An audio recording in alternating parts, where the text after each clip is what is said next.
प्रभु का स्मरण।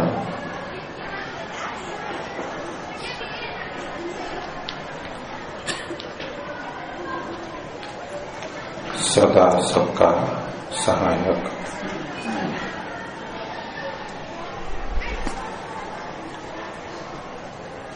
मेरा भी सहायक।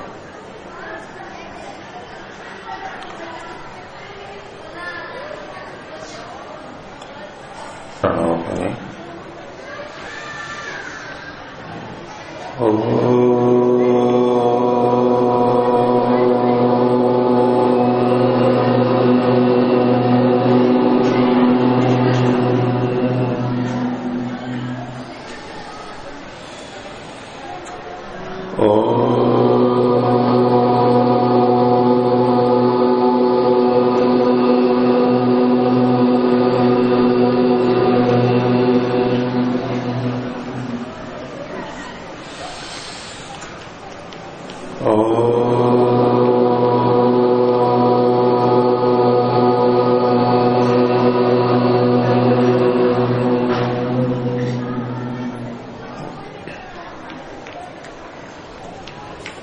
आपके प्रश्नों में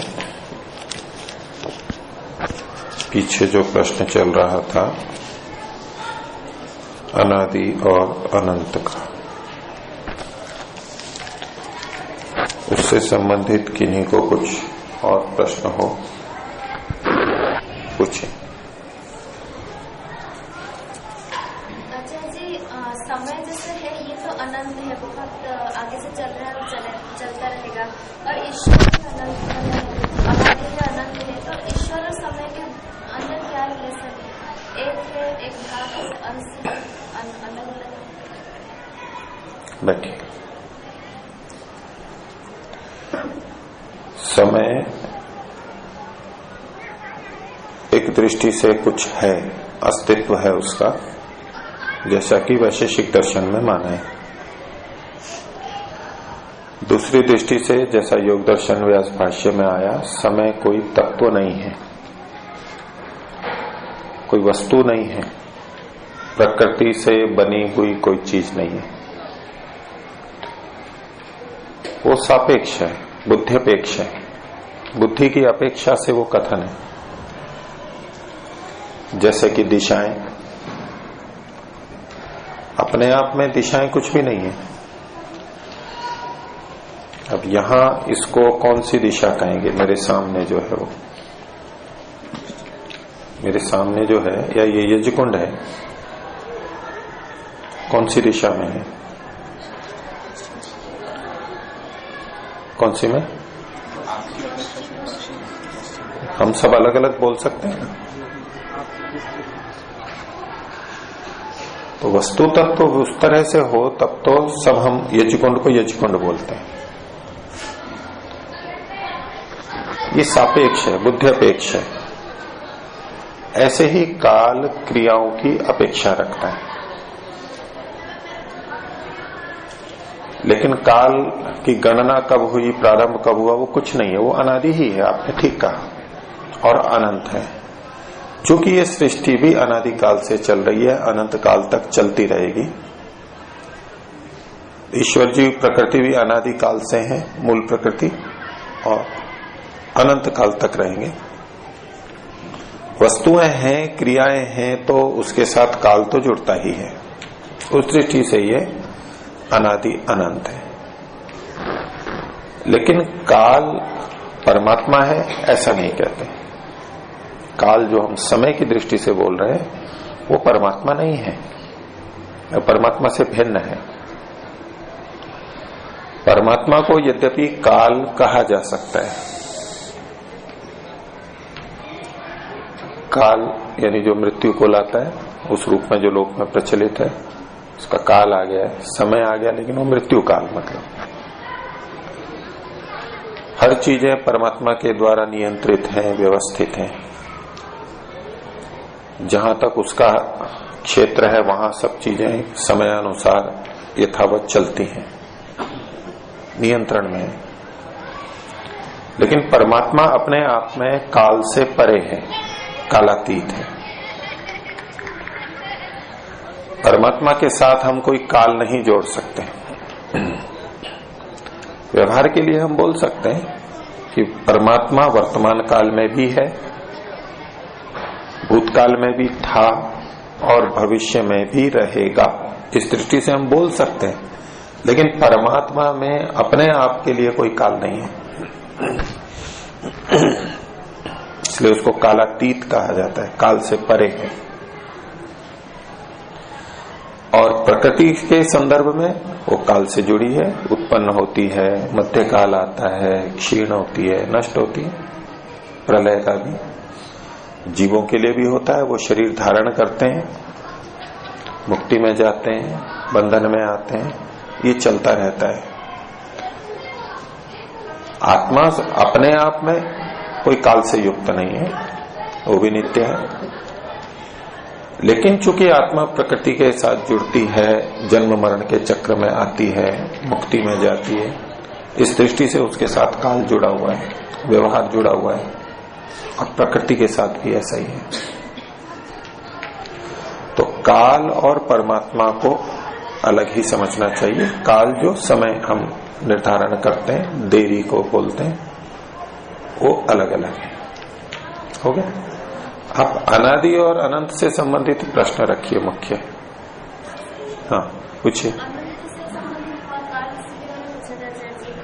तो आपने बोला कि परमात्मा कालातीत है, काल ही कुछ काल का तो लिमिटेशन नहीं है, तो परमात्मा को कालातीत क्यों बोला जाएगा? इसका मतलब काल का लिमिटेशन है, समय का लिमिटेशन है। बैठिए। काल की कोई सीमा नहीं है। ये उस दृष्टि से है कि इसका कोई आरंभ नहीं बता सकते और कोई अंत नहीं बता सकते। दिन एक काल है या नहीं है, वर्ष एक काल है या नहीं है, उसकी सीमा है? दिन और वर्ष की सीमा है? ये विभाजन की दृष्टि से सीमा मान सकते हैं, लेकिन पूरी दृष्टि से अगर देखें काल को, इन भागों को छोड़ दीजिए, ये हमारे व्यवहार के लिए तो कुछ नहीं। लेकिन परमात्मा में काल का व्यवहार हम कैसे करेंगे? काल का संबंध क्रियाओं से जुड़ा हुआ है। अगर सूर्य थम जाए, घड़ियां सब रुक जाएं, हमारे सारे क्रियाकलाप रुक जाएं, काल का बोध होगा? काल रहेगा? सब कुछ रुक जाए, कल्पना कीजिए मन के अंदर, बोध होगा काल का? होगा? कैसे होगा? काल का बोध कैसे होगा?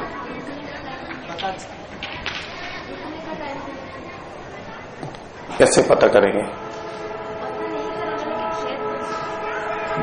तो काल का व्यवहार कैसे होगा? व्यवहार ही नहीं होगा, सब चीज रुक गई।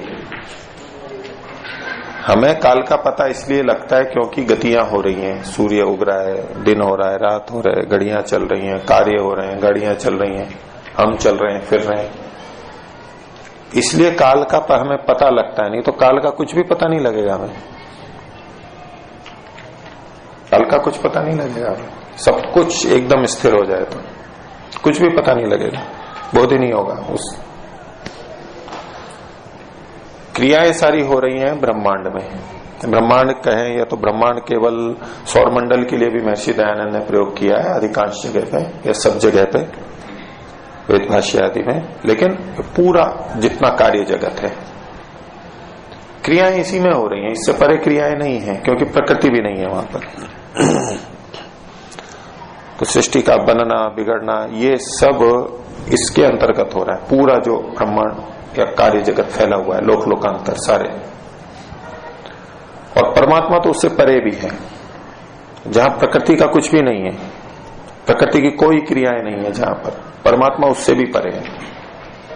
ये जो सृष्टि बनी हुई है ये परमात्मा के एक भाग में है, जैसे चौथाई भाग एक छोटे भाग में, उससे अधिक भाग उसका अलग अनंत है, लेकिन सारा पड़ा है। तो जितना काल है वो इसी के अंतर्गत कार्यगत है, कार्य रूप में है, नहीं तो है ही नहीं वो। तो इस कार्य जगत के परे का जो परमात्मा है, वहां कोई क्रिया नहीं है, इसलिए कोई काल भी नहीं है, कोई गतिविधि नहीं है, इसलिए वो काल वहां नहीं है। उस दृष्टि से भी देखेंगे तो परमात्मा काल से परे है। काल तो यहीं पर ही है कि उससे भी परे है, कालातीत है उस दृष्टि से। और आप कौन रूप से प्रयोग करना चाहें तो कर सकते हैं। जैसा मैं बोल रहा था, परमात्मा आज भी है, कल भी था, आगे भी रहेगा। परमात्मा जैसा पहले था वैसा आज है, वैसा आगे भी रहेगा। अब परमात्मा के गुणों को कर लीजिए, एक एक करके सब में आप काल जोड़ लीजिए। परमात्मा पहले भी न्यायकारी था, आज भी है, आगे भी रहेगा। सब गुणों के साथ जोड़ लीजिए। वाक्य बनाने हो तो कितने भी बना लीजिए, लेकिन कुल मिला के परमात्मा था, है और रहेगा। तो था अस्तित्व कह रहे हैं तो उसके गुण धर्म भी आ गए। तो दूसरे शब्दों में जैसा पहले था वैसा आज है, वैसा आगे रहेगा। अब इस जैसे को खोलने के लिए आप कितने भी शब्द बोलते जाइए गुणों को परमात्मा के, उससे इतनी जगह आप दिखा सकते हैं कि परमात्मा में देखो काल का व्यवहार हो रहा है। नकारात्मक रूप से कर सकते हैं, परमात्मा पहले भी ऐसा नहीं था, आज भी ऐसा नहीं है, भविष्य में भी नहीं होगा इत्यादि। ये प्रयोग करना चाहते हैं तो कर लीजिए, नहीं तो परमात्मा में अपने आप में कोई काल की बात नहीं है, जो है इसकी दृष्टि से। लेकिन काल परमात्मा से भिन्न है। ठीक है, बोलिए। जो काल है, समय है, ये क्रियाओं के ऊपर ही क्यों निर्भरशील है? तो अपनी बुद्धि की बात है, और परमात्मा की बात है, इस समय बुद्धि तो है, ज्ञान तो है, तो वहां पर भी काल है। बुद्धि की है तो बुद्धि भी तो चलेगी तभी होगा। हाँ, तो बुद्धि तो भगवान की तो चल रही है। भगवान की कोई बुद्धि नहीं चलती है अलग से, ये बुद्धि ही नहीं होती भगवान की। भगवान की बुद्धि ही नहीं है, ऐसी बुद्धि जैसी हमारी है।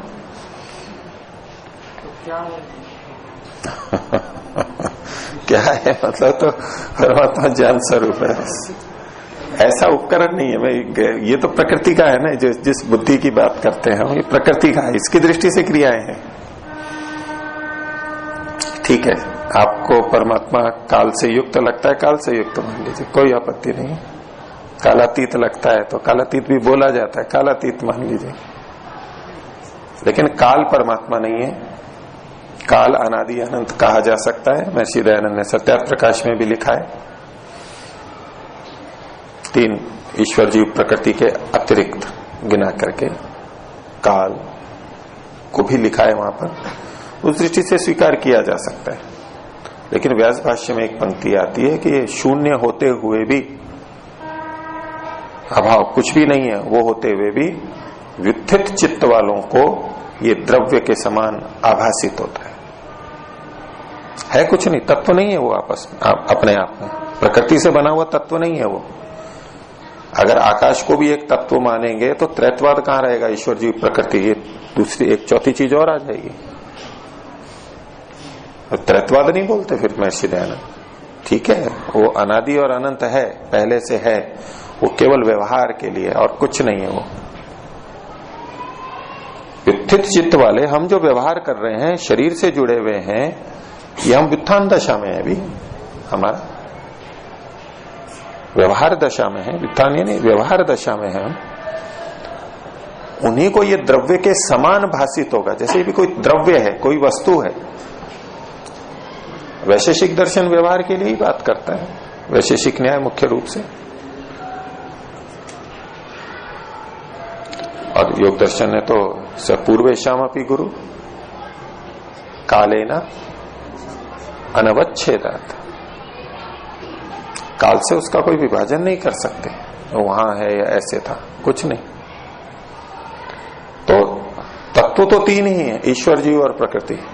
काल अलग से तत्व नहीं है, दिशा कोई अलग से तत्व नहीं है, न प्रकृति से बने हैं ये, कार्य रूप में कार्य द्रव्य नहीं है ये। लेकिन चूंकि व्यवहार में इसकी सत्ता इतनी प्रबल है, उसके बिना हमारा काम ही नहीं चलता है। हर समय, यानी हर समय बोलने के लिए, बताने के लिए भी मुझे समय बोलना पड़ रहा है। हर समय हम समय से जुड़े रहते हैं। मैं कहूं हर समय की जगह सदा बोल दूं, सदा हम काल से जुड़े रहते हैं, तो सदा भी तो काल को ही बताता है।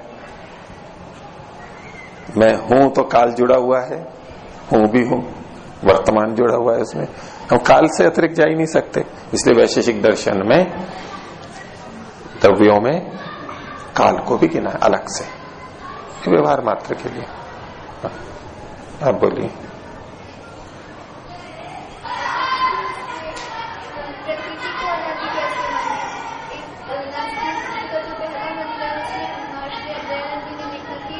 आकाश भी नहीं था और शून्य भी नहीं था, तो शून्य नहीं था फिर बनाया गया वो, मुझे समझ में। बैठिए।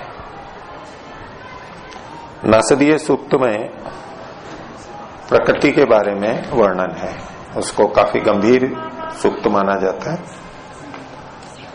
तो जिस मंत्र की तरफ आप संकेत कर रही हैं वो है ना सदासीत नो सदासीत नासीत रजो नो व्योमा परोयत। ठीक है, पहली पंक्ति का ही आपसे संबंधित है। प्रलय अवस्था में क्या था? मनुस्मृति के श्लोक भी इसी तरह की बात को कहते हैं, लगभग इसी बात को कहने वाले हैं। न असत आसीत, उस समय असत भी नहीं था। सत का मतलब है जिसकी सत्ता हो, विद्यमानता हो। वो स्थिति ऐसी है, हम ये भी नहीं कह सकते कि असत है यानी अभाव है। असत मतलब अभाव, हम ये भी नहीं कह सकते कि अभाव है। न असत आसीत, न सत आसीत, सत भी नहीं था यानी भाव भी नहीं था। अब तीसरी कौन सी अवस्था हो सकती है? वैसे सांख्य में एक प्रसंग आता है, उसमें भाव और अभाव, भाव अभाव से भिन्न एक तीसरी चीज और कल्पित कोई कर रहा है। न असत था न सत था।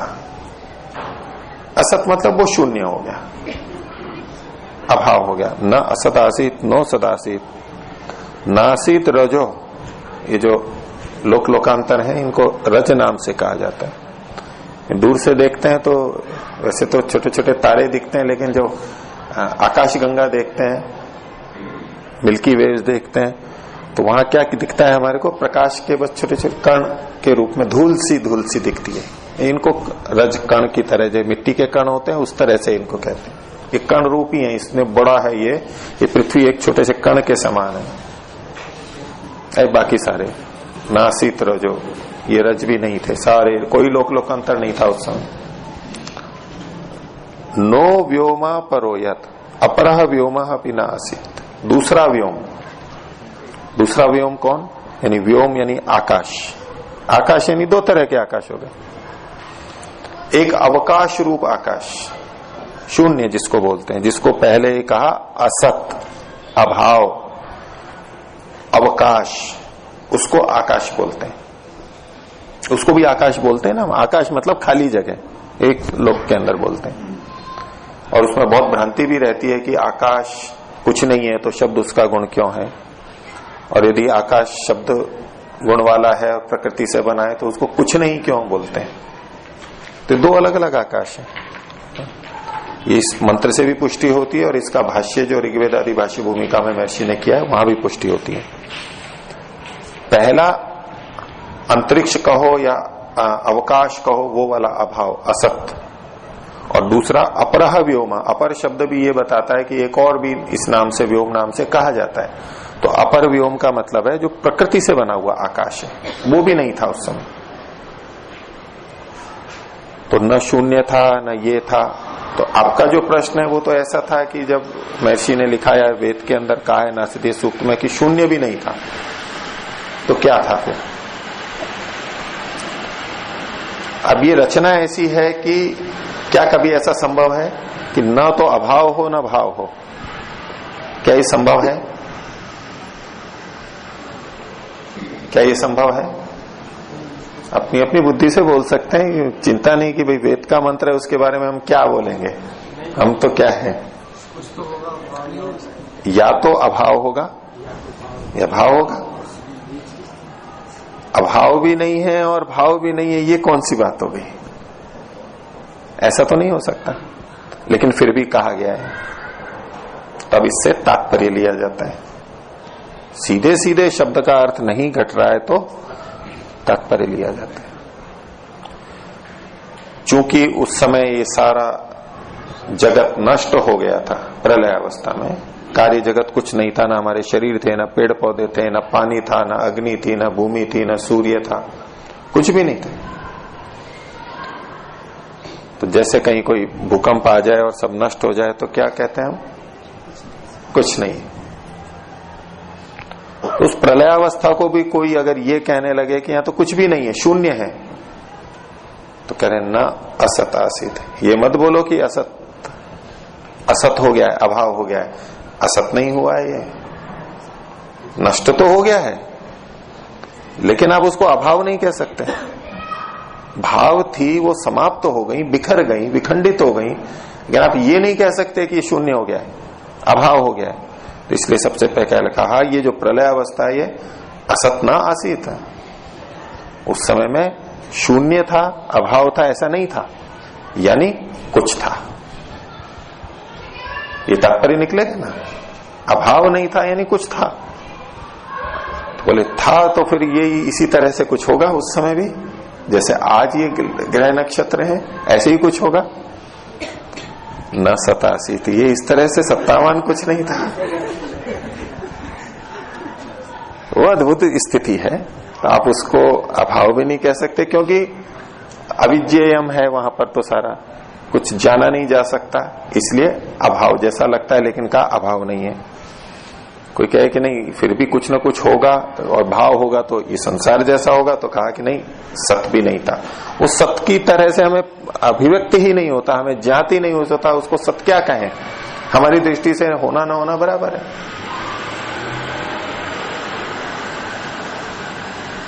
यदि कोई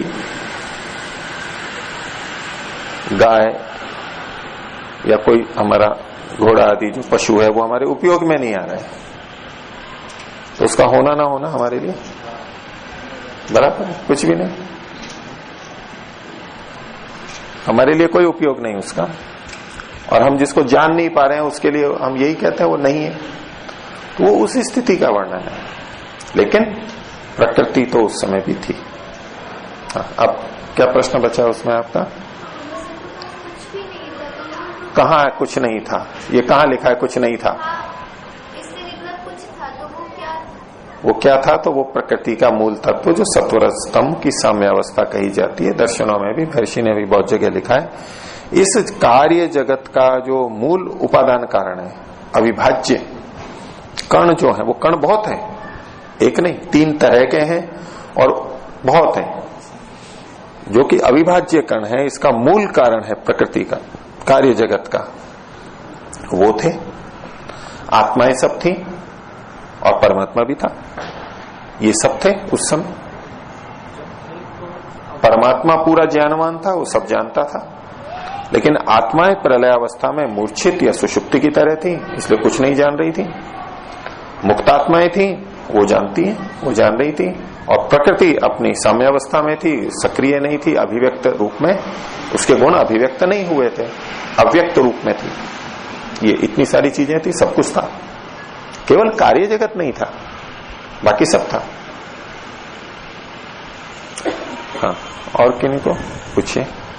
अनादि अनंत पे केंद्रित रहिए। हाँ जी। में आगे कहा कि सृष्टि की जो उत्पत्ति, जिन्होंने उत्पत्ति की है इसकी, तो क्या उसको भी पता नहीं है कि सृष्टि की उत्पत्ति कैसे हुई? अभी आप, इसीलिए मैंने शुरू में एक कहा था कि अनादि अनंत के बारे में ही पूछिए। अब यूं तो पूछ निकलती चली जाएगी, तो पूरा नासरीय सूक्त आ जाएगा, उस पर तो बड़ी बड़ी गोष्ठियां होती हैं, कितने विद्वानों ने बैठ के चर्चाएं की है। बैठिए। आपका जो प्रश्न है कि इसका पता नहीं, ऐसी स्थिति है कि जिसने बनाया वो भी इसको जानता था या नहीं जानता था, ये केवल भाव का कथन है। ये इतनी विचित्र स्थिति है, पता नहीं वो भी जानते थे या नहीं जानते थे, कोई जानता था भी नहीं जानता था, हम अपनी दृष्टि से देख रहे हैं। ये केवल भाव कथन है, आश्चर्य को बताने वाली चीज है, बस, और कुछ नहीं। बाकी वेद मंत्रों से स्पष्ट है, परमात्मा था, वो अकेला बसता है उस समय, जागरूक। हाँ, अनादि अनंत के बारे में जो पता है उसके बारे में मतलब मैं अनादि अनंत वाला समाप्त कर रहा हूं, फिर अगर किसी का है तो पहले उस बारे में पूछिए। हाँ, ऐसा कहते हैं कि आदि में मतलब शुरू में बंडल था। अब देखो इन्होंने आदि शब्द को पकड़ा। अब वो मैं आप आदि के बारे में थोड़ा ना पूछ रहे हैं अभी, आप तो मनुष्य के बारे में पूछ रहे हैं कि वो बंदर था या नहीं था।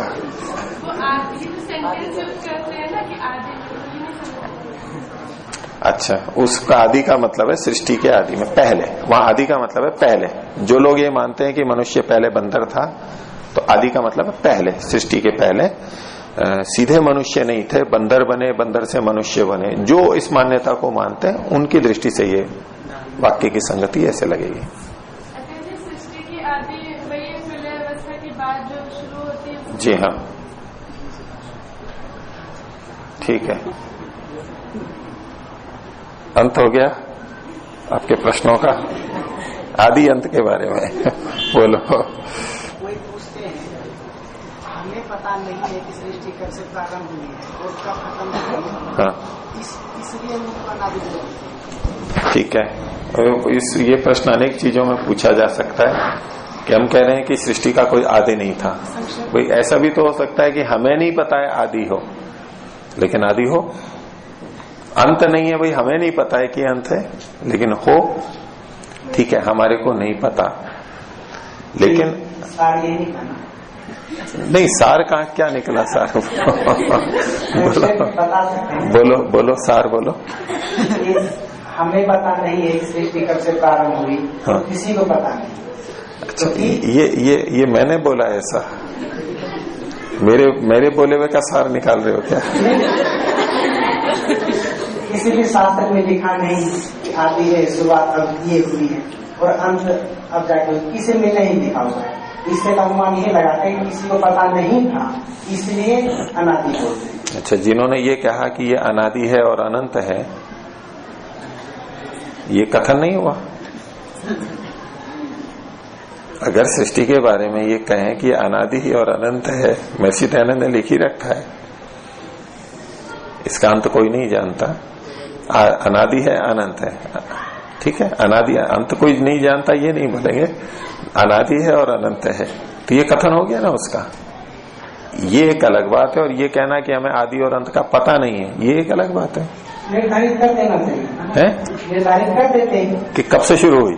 जी, वो अनादि है तो उसमें नहीं, महर्षि जी से पहले भी नहीं, जब वो उसको अनादि ही मानते हैं तो उसका आदि कैसे बता देंगे कि भाई अब से आदि हुआ? जब उसको अनंत मानते हैं तो उसको अंत कैसे कहेंगे कि ये अब अंत हुआ?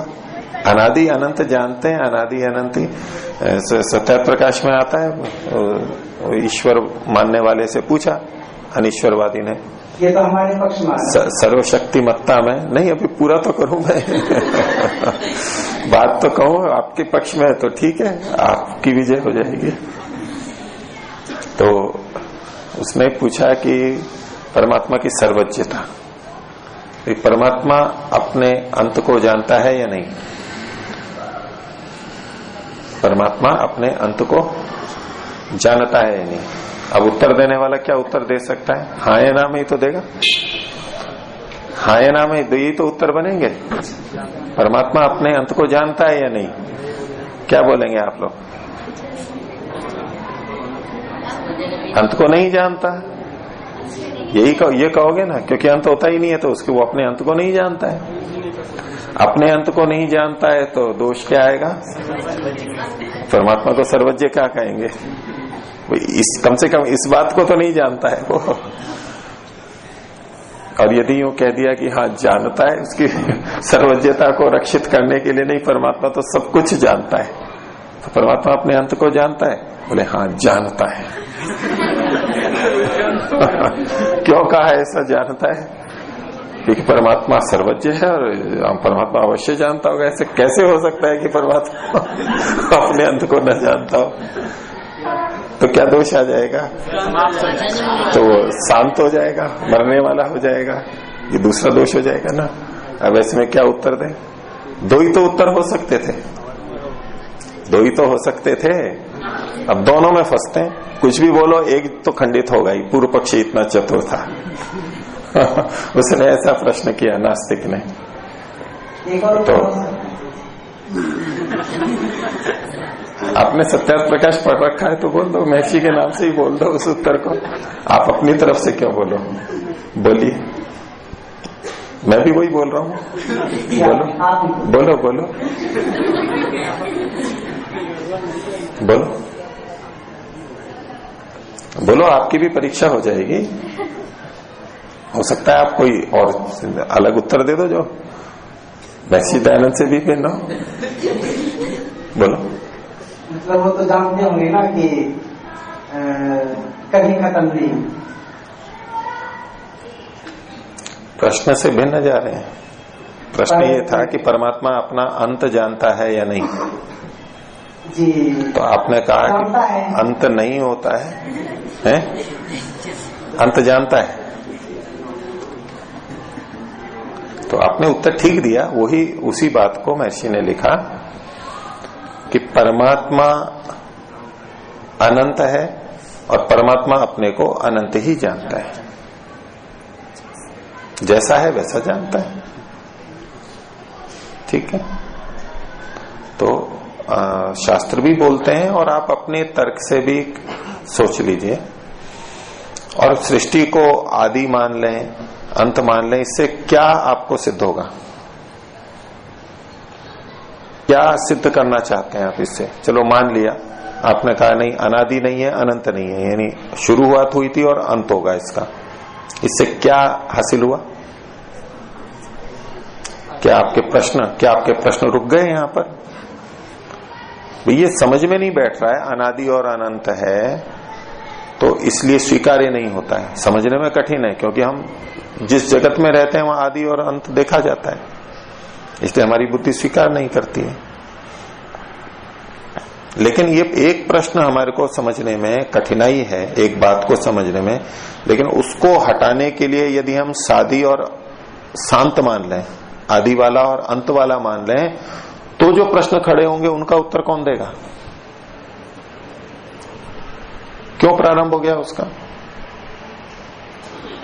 ईश्वर को जो नहीं मानते, केवल प्रकृति को मानते हैं, तो उनके लिए प्रश्न होगा कि भाई ये अभी कैसे प्रारंभ हो गया, पहले क्यों नहीं हुआ था? क्या उत्तर होगा? जो ईश्वर को मानते हैं वो कहेंगे कि ईश्वर ने अभी क्यों बनाया। जो आत्मा को नहीं मानते, प्रकृति के ही मेल से चेतन तत्व उत्पन्न हो गया ऐसा मानते हैं, तो भाई ये प्रकृति में जोड़ हो करके चेतन बना, ये अभी क्यों हुआ, कब से नहीं हो रहा है, ये भी तो बता दो। ये सृष्टि प्रारंभ हुई तो ये कब से नहीं थी? सृष्टि कब से नहीं थी? कब से नहीं थी? अभी क्यों हुई ये तो प्रश्न रहेगा। और ये कब से नहीं थी उसका उत्तर दो। कब से नहीं थी? कब से नहीं थी वो क्या उत्तर आएगा? क्योंकि आरंभ तो वहीं से माना है, तो कब से नहीं थी? अनादि काल से नहीं थी, अनादि को माना। अच्छा, और जब समाप्त हो जाएगी उसके बाद कब तक समाप्त रहेगी आपके पक्ष में? कब तक समाप्त रहेगी? अनंत काल तक। तो अनादि अनंत को तो आपने भी मान लिया। आप अनादि और अनंत से इतने छूट रहे थे, तो अनादि और अनंत तो मान लिया ना।